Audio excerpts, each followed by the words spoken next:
L'échange que vous allez entendre est un entretien épistémique. Il s'agit d'une conversation asymétrique dans laquelle on s'intéresse à notre interlocuteur en lui posant des questions. Au travers de celle-ci, nous cherchons à comprendre les raisons qui motivent son avis. L'objectif principal de cette forme de conversation est de passer un moment agréable et mutuellement enrichissant. Tout à fait, bonsoir, bonjour. Oui, je vais juste faire deux observations. La première observation, c'est que ce film, que je n'ai pas encore vu, que j'irai voir cette semaine, est une œuvre de fiction. Donc, faut savoir ce que c'est qu'une œuvre de fiction, c'est-à-dire que c'est un réalisateur qui prend sa caméra, qui a un scénario, qui déroule son scénario, et puis on arrive à un film.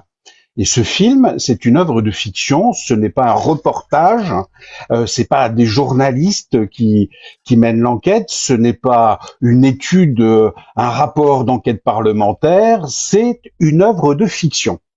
Et dans notre pays, c'est assez simple, on peut dire à peu près tout ce que l'on veut, ce que l'on souhaite dans les œuvres de fiction, dans la mesure où on reste, bien entendu, dans le cadre de la liberté d'expression et de la loi de 1885, peu importe, c'est-à-dire que en aucun cas, cette œuvre de fiction puisse être une incitation à la haine. Donc vous voyez bien que les choses sont assez simples.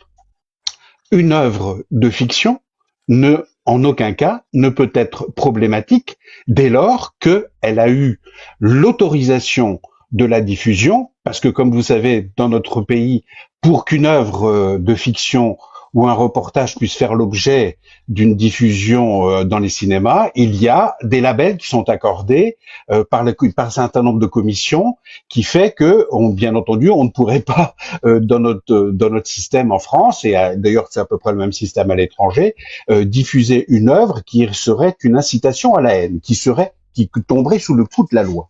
Donc en fait c'est simple. C'est une œuvre de fiction, point barre. Il n'y a pas lieu d'envisager sur quelque problème que ce soit la question de la problématique. Il n'y a pas de problématique dans une œuvre de fiction, puisque de toute façon, cette œuvre est une réalisation qui a eu une autorisation de diffusion et qui respecte la loi, et la loi, c'est bien entendu une non-incitation à la haine. C'est simple. Donc, en réalité, il n'y a pas de débat. Le problème s'est posé de façon identique, et comme vous le voyez au cours des dernières années, et je remonte à la dernière tentation du Christ, que vous connaissez sûrement comme film, qui est aussi une sorte de blasphème particulier. Bon là, bien entendu, on parle pas de blasphème, mais dans le cadre de la dernière tentation du Christ, c'était une véritable blasphème concernant le Christ. Et bien entendu, dès lors que ça respectait la liberté d'expression et qu'il n'y avait pas d'incitation à la haine, bien entendu que ce film était tout à fait légitime. Et tous les films sont légitimes dès lors qu'il n'y a pas d'incitation à la haine. Donc il n'y a pas lieu dans notre pays aujourd'hui de se poser de questions, qu'est-ce qu'on fait? Alors bien entendu, il y a des gens qui vont dire, est-ce qu'il faut que ce film soit diffusé dans les collèges ou dans les lycées, etc. Bien entendu que non, puisque c'est une œuvre de fiction. Donc on va pas commencer à diffuser des œuvres de fiction dans les écoles, c'est n'importe quoi. C'est c'est la porte ouverte à tout et n'importe quoi. C'est une œuvre de fiction, point barre, et il n'y a pas lieu d'avoir de problématique sur un sujet qui respecte strictement la loi. Merci beaucoup CM732 pour ce que tu viens de dire. C'est la première fois que tu montes sur nos lives? Je pense que oui, je pense. Ok, super. Est-ce que tu as entendu le petit laïus du début ou pas du tout? Non. Ok, parce qu'en fait, nous, on a un fonctionnement qui est un petit peu particulier. On fait ce qu'on appelle des entretiens épistémiques, où on échange pendant 15 minutes avec une personne, où moi, en l'occurrence, je vais plutôt amener à questionner pourquoi tu penses que tu penses. Et là, tu as dit beaucoup de choses, ça va être super intéressant. Et puis toi, de dérouler un petit peu plus, si bien sûr ça te va comme fonctionnement. Ah, mais je suis ouvert à toute interrogation, bien entendu. Super. T'as dit beaucoup de choses, notamment le fait que pour toi, en fait, la question, elle est mal tournée dans le sens où ce film est une œuvre de fiction. Et puisqu'elle a obtenu l'autorisation d'être diffusée, ça veut dire qu'elle ne tombe pas sous le coup de la loi et notamment de la liberté d'expression. Et donc, En ce sens, le film ne peut pas être problématique. C'est ça que tu nous dis. Bien sûr, ceux qui envisagent le fait que ce soit problématique, ils ont, vous l'imaginez bien, une idée derrière la tête. C'est-à-dire que c'est exactement ce qui s'était passé avec la dernière tentation du Christ. Les gens qui soulevaient la question de manière problématique, on sait, c'était bien entendu les catholiques intégristes de Monseigneur Lefebvre qui avaient manifesté. D'ailleurs, on les avait laissés manifester à l'époque concernant le film qui pour eux était une atteinte à la religion, à leurs croyances, bien entendu. Mais ils avaient manifesté, point barre. Le film a été diffusé largement, sans aucune restriction, quelle qu'elle soit. Ok. Et selon toi, quelle serait cette idée qu'auraient les personnes qui pensent que le film de l'abandon est problématique?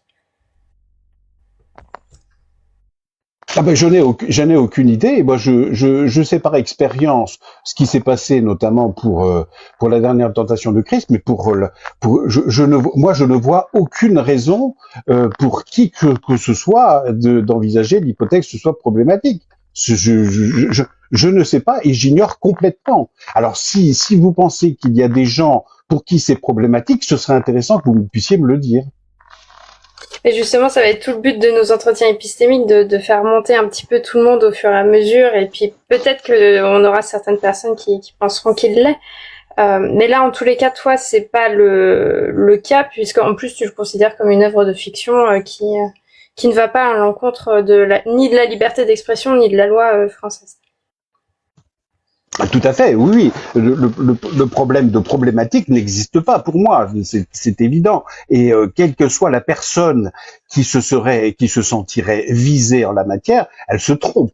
Elle se trompe doublement. Elle se trompe effectivement parce que c'est une œuvre de fiction et d'autre part parce qu'elle respecte la loi. Donc il n'y a pas lieu d'envisager, à moins qu'on ait considéré que ce film était un reportage, ce qui n'est pas le cas. Personne n'a jamais dit que c'était un reportage. Alors effectivement, il y a des journalistes qui adorent souffler la braise et d'envisager ce type de questions, mais en réalité, non. Et je ne vois pas, et il faudrait m'expliquer ceux qui trouvent ce film problématique.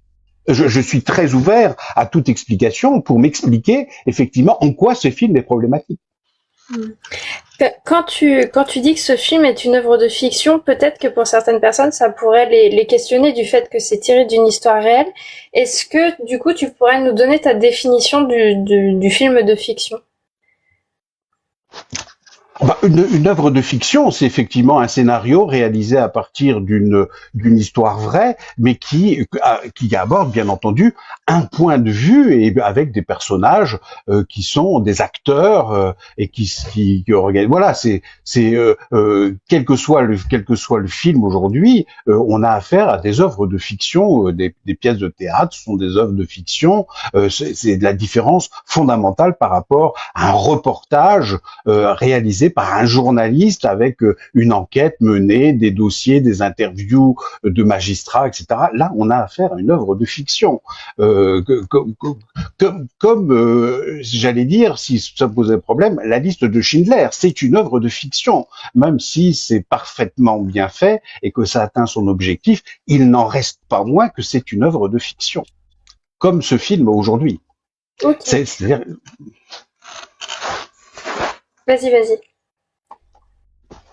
Non, mais c'est clair. C'est-à-dire, c'est un scénario, c'est un type qui a un point de vue. Et d'ailleurs, c'est tout à fait intéressant parce que ce film que je vais aller voir cette semaine, le titre est bien clair, c'est l'abandon. Donc, on a une problématique qui était très claire, c'est, semble-t-il, le principal concerné aurait été abandonné. Alors après, bien entendu, il faut aller voir le film pour savoir par qui il a été abandonné. Mais c'est bien entendu un point de vue. On peut imaginer autre chose, un autre titre, mais c'est un autre film, bien entendu. Mais voilà, c'est une œuvre d'un réalisateur, point barre, qui en quoi pourrait être contesté et envisagé comme être problématique. Non, il n'y a pas lieu d'être problématique sur une œuvre de fiction, à moins qu'on souhaite s'attaquer à la liberté d'expression. Alors là, c'est une autre chose. Moi, je veux bien qu'on évoque le sujet, mais faudrait dans ce cas-là modifier la loi. Mm. Et est-ce qu'il n'y aurait pas d'autres possibilités qu'un film soit problématique en dehors de la liberté d'expression? Ah bah, il serait problématique dans la mesure où effectivement il est passé l'ensemble des contrôles et qu'il s'avère que le film crée une situation telle que il porte effectivement incitation à la haine, et dans ce cas-là, je n'ai pas connaissance dans l'histoire du cinéma du XXe siècle de films qui auraient été retiré en totalité des salles de cinéma parce qu'il aurait porté atteinte à la liberté d'expression. À ma connaissance, non. On sait qu'il y a certains films qui effectivement, dans certaines villes, on a déconseillé fortement qu'ils soient projetés pour une raison qui dépasse le simple fait de la question de la liberté d'expression, c'est le problème d'ordre public. Hein, c'est vrai que si vous avez un film qui, prenons, admettons, qui s'attaque de manière frontale à une ville en particulier, admettons, je sais pas moi, la ville de Strasbourg, et qui traîne dans la ville de la ville de Strasbourg dans la boue, on pourrait imaginer qu'il y ait dans cette ville des gens qui soient opposés au film, et pour des questions d'ordre public, on prendrait la décision de ne pas projeter dans cette ville ce film. Par ailleurs, il serait diffusé sur l'ensemble du territoire sans difficulté. Mais on voit bien que les limites de projection de films seraient liées, bien entendu, à des questions d'ordre public. Et là, tout ce que Il me semble d'ailleurs que c'est arrivé par le passé que des films, faudrait que je recreuse le sujet plus juridique d'un point de vue pratique. Il me semble que je crois que dans l'histoire depuis 1950, qu'il y a eu des films qui effectivement n'ont pas été projetés dans certaines salles pour justement éviter des émeutes. Je me demande si le film le plus le vert rouge n'a pas été supprimé dans certaines salles de cinéma pour éviter les émeutes. Enfin, à vérifier, à vérifier. Là, en tout cas, ce que tu nous dis, c'est par rapport à la législation française, je me doute. Ah oui, là on parle uniquement de la législation française, bien entendu, mais un film étranger qui voudrait être projeté en France et qui serait de l'incitation à la haine, bien entendu, il ne passerait pas les contrôles des commissions d'autorisation et les fameux certificats qu'on voit au début des films, certificat machin chose, qui autorise le film à être projeté. Et dans le cas où le film aurait toutes les autorisations nécessaires et que finalement on apprend quelque chose a posteriori, comment ça se passerait? Juridiquement, c'est-à-dire que, ouais, dès lors que le film serait autorisé à être produit et diffusé dans les salles de cinéma, et qu'on pourrait que des associations, par exemple, se mettraient à attaquer le film en disant qu'il y a de l'incitation à la haine, etc.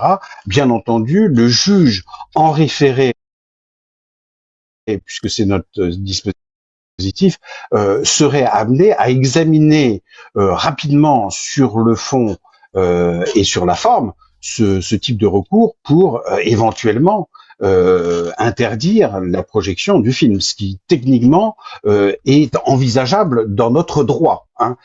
C'est en référé, aujourd'hui, on peut saisir le juge pour dire, bah non, ce film manifestement est une incitation à la haine, et donc là, on pourrait l'interdire effectivement. Mais à ma connaissance, aucune association n'a saisi le juge en référé sur ce film. Donc, mais à mon avis, je pense qu'il y a eu très peu de cas de films qui ont été dont les recours ont été faits pour empêcher leur diffusion. Hein. C'est clair, y compris d'ailleurs des personnes directement visées.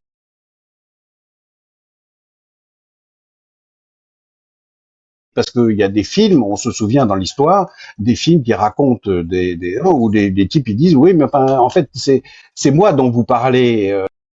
Fiction qui se traduit par être une sorte de diffamation. Mais en fait, en réalité, non. Il ne peut pas y avoir de diffamation dès lors qu'on est dans une fiction. Et c'est pour ça que d'ailleurs, un certain nombre de films changent les noms des personnes concernées dans les fictions pour justement se prémunir contre tout risque d'atteinte à l'honneur d'une personne qui aurait été nommément citée dans le film, un personnage qui jouerait un acteur qui jouerait un personnage nommément désigné.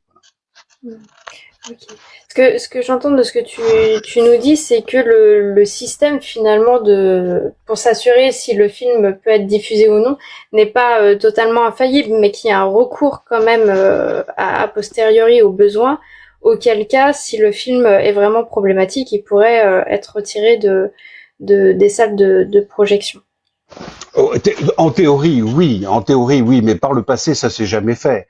Il y a eu des gens qui ont en réalité, par le passé, ça s'est jamais fait. Par contre, effectivement, dans certaines situations, les préfets ont pris des arrêtés pour des questions d'éviter des émeutes et des problèmes d'ordre public, des manifestations devant les salles du cinéma, évitant qu'on les détruise.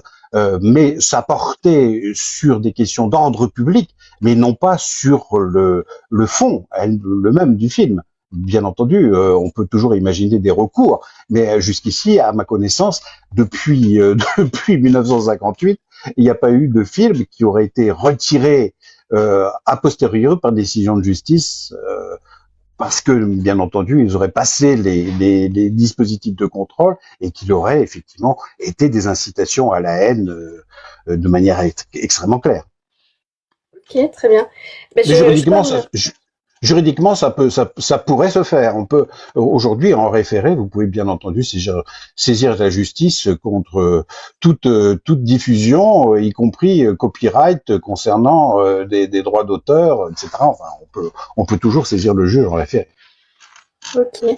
Eh bien, je te remercie. En tout cas, je comprends ce que tu nous dis. En fait, la question pour toi, elle est mal posée. Le film, l'abandon en soi n'est pas problématique puisqu'il a passé en fait tous les systèmes de validation, de vérification avant sa projection en salle, et qui respecte la loi, et qui respecte absolument la loi, et qui n'est en aucun cas une incitation à la haine.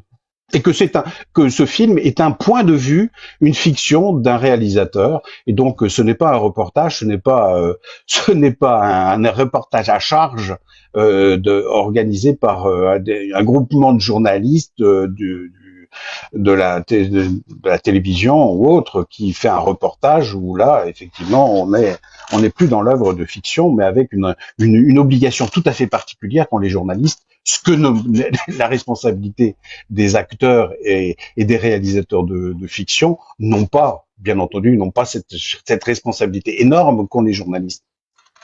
Ok. Je te remercie beaucoup pour cet échange. Je vais me tourner vers chacun de mes collègues, savoir s'ils ont une question à emporter. T'es pas obligé d'y répondre sur le moment. Et puis je reviendrai ensuite avec une toute dernière question. Oui, moi j'en aurais une petite. D'ailleurs, merci. J'ai le sentiment en t'écoutant, CM, que tu as quand même une certaine culture cinématographique et au son de ta voix, je me dis que tu as une certaine expérience, je vais dire, dans la cinématographie française ou étrangère. Est-ce que je me trompe en te disant ça? Ah non, je serais pas prétentieux à ce point-là. Non, je suis plutôt juriste avec quelques années au Parlement. Oui, mais comme collaborateur tu es un peu cinéphile quand même, un peu cinéphile. Oui, mais oui, un peu cinéphile, mais je n'ai pas mémoire de tout ce qui a pu se faire au cours depuis 1958 en matière de cinéma. D'accord. Mais du coup, est-ce que, alors peut-être pas depuis 1958, mais on va dire sur ces 30 dernières années, de mémoire pour toi, quels seraient les 2 ou 3 films les plus problématiques que tu as été voir au cinéma? Ah non, ben justement, en ce qui me concerne, c'est une excellente question. Justement, je fais partie des gens qui considèrent que la liberté d'expression est totale dès lors qu'elle respecte la loi. Donc, je ne vois pas, et d'ailleurs le juge lui-même pense comme moi, c'est-à-dire qu'en fait, il n'y a pas lieu de débattre sur des fictions d'objets qui seraient de nature problématique. Pour d'autres personnes, oui. Pour d'autres personnes, je dis à la dernière tentation du Christ, pour les extrémistes catholiques, oui, ça a été problématique. Certains aussi catholiques extrémistes ont été très choqués par le Adèle, etc. Enfin, un certain nombre de promotions entre guillemets de l'homosexualité ou autre. Effectivement, ça peut choquer un certain nombre de consciences, mais on est dans un dispositif aujourd'hui très clair. La liberté d'expression a des limites qui sont fixées par la loi. Ok, d'accord. Merci beaucoup. J'ai enfin compris que, et tu me dis si je me trompe, et après je passerai la parole aux autres collègues de l'équipe. Ce qui définit pour toi la problématique d'un film, c'est uniquement le fait qu'il ne respecte ou ne respecte pas la loi. Absolument. Très bien, merci beaucoup. Je passe la parole dans l'ordre galactique, ProGeeks et Jonathan.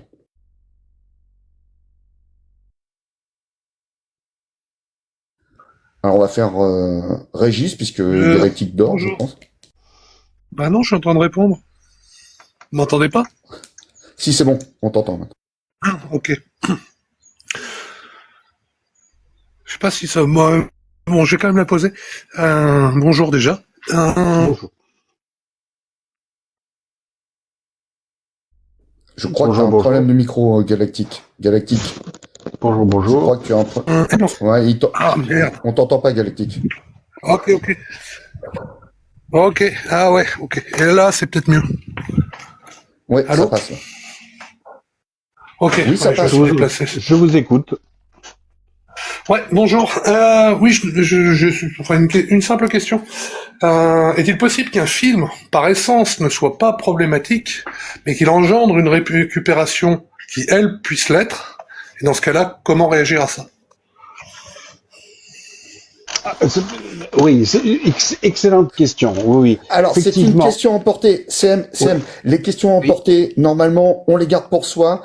Tu peux les noter ou tu peux les laisser sur place, mais parce que comme il y a beaucoup de monde qui attend, il y a encore deux autres personnes qui vont peut-être te poser des questions et on n'attend pas de réponse immédiate. C'est un petit jeu qu'on a à la fin de l'entretien, excuse-moi. Comprends. Donc, Régis et Jonathan. Galec, voler ma question. Jonathan. Je n'ai pas de questions de mon côté. Mélanie, je te rends le mic. Merci. Du coup, je vais poser la dernière question qui est la plus importante pour nous. Comment tu t'es senti pendant cet entretien? Très très bien. Il n'y a aucun souci. Non, il n'y a pas du tout. Non, très très bien. Très à l'aise. Oui. Non, il n'y a pas eu, de manière très claire, il n'y a pas eu de questions tordues essayant de me traîner vers un domaine où j'aurais été contraint de vous ramener à mes idées. Donc, il n'y a pas eu de tentative de manipulation tendant à me faire déborder ou me poser des questions pièges qui auraient pu me conduire à revenir sur mes positions initiales. Ben, je te remercie beaucoup pour ton retour. Le but, effectivement, c'est qu'on reste sur l'opinion de la personne et que on creuse dessus plutôt que de repartir sur un autre sujet ou un autre angle. Donc, c'est le but. Merci. Je te remercie, CM. On pourra considérer que ce n'était pas un entretien problématique. Est-ce que je te laisse redescendre tout seul ou est-ce que je te fais descendre? Tu me fais descendre. Merci beaucoup. Bonne journée. À bientôt. Bonne journée à toi. Je reste à l'écoute.